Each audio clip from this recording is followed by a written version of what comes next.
This is WFYI News Now. It's January 15th, and I'm Abriana Herron. On today's show, we'll learn about legislative priorities this year for both Indiana House GOP and the Black Legislative Caucus.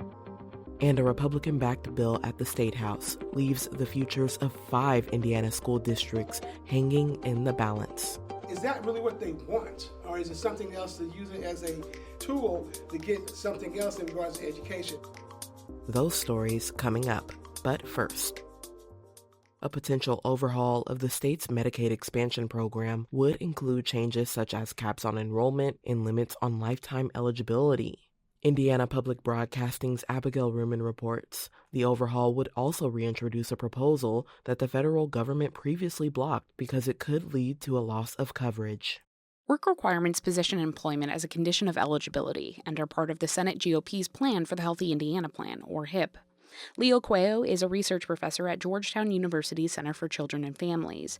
He says 12 states were approved for work requirements, but that approval was rescinded because the policy goes against federal Medicaid law and causes people to lose coverage. Everything about the Medicaid statute indicates the intent to not have work requirements. There's nothing authorizing or allowing work requirements in Medicaid. Cuello says other policies like enrollment caps have a short-sighted view of the relationship between states and the federal government when it comes to providing health care. He also says researchers and advocates are focusing a lot of energy on bigger threats to the Medicaid program at the federal level.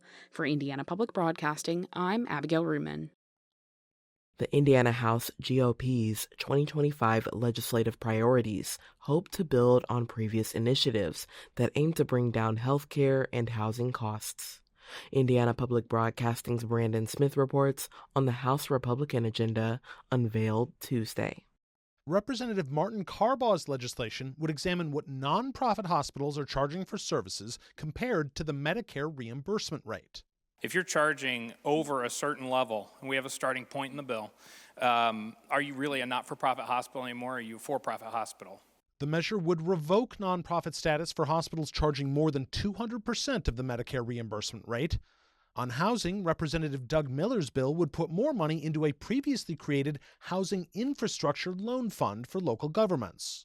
And it also encourages our communities to work with housing providers to meet needs across the state. The legislation would prioritize loans for communities focused on policies like multifamily and higher density housing.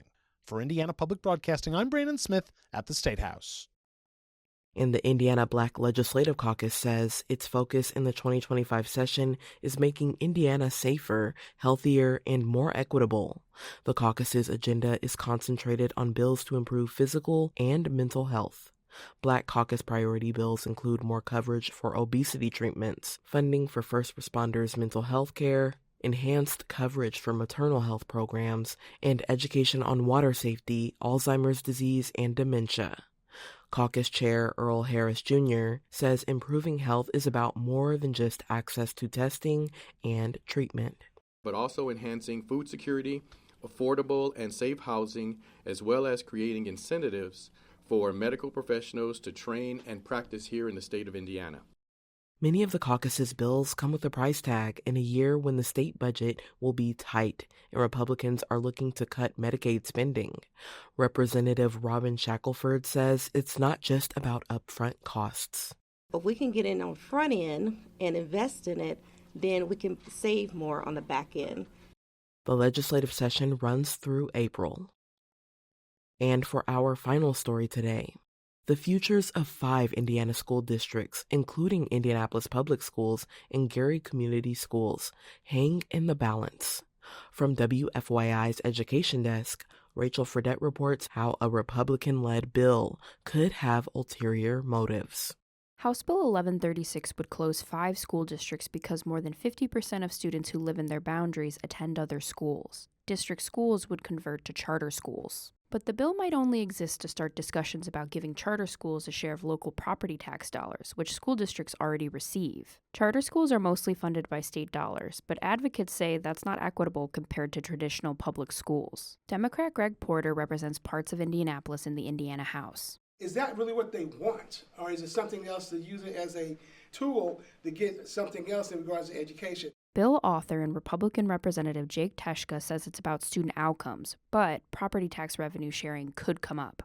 That's definitely a piece of the conversation. I would not say that that is kind of the overall crux of this bill. The bill has not yet been scheduled for a committee hearing. I'm Rachel Fredette.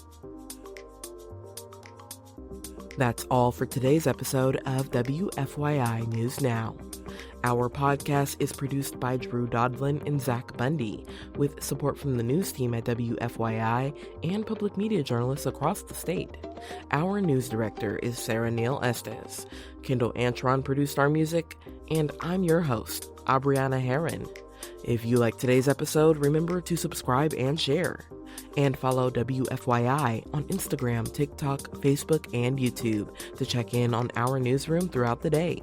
Thanks for listening. We'll be back tomorrow.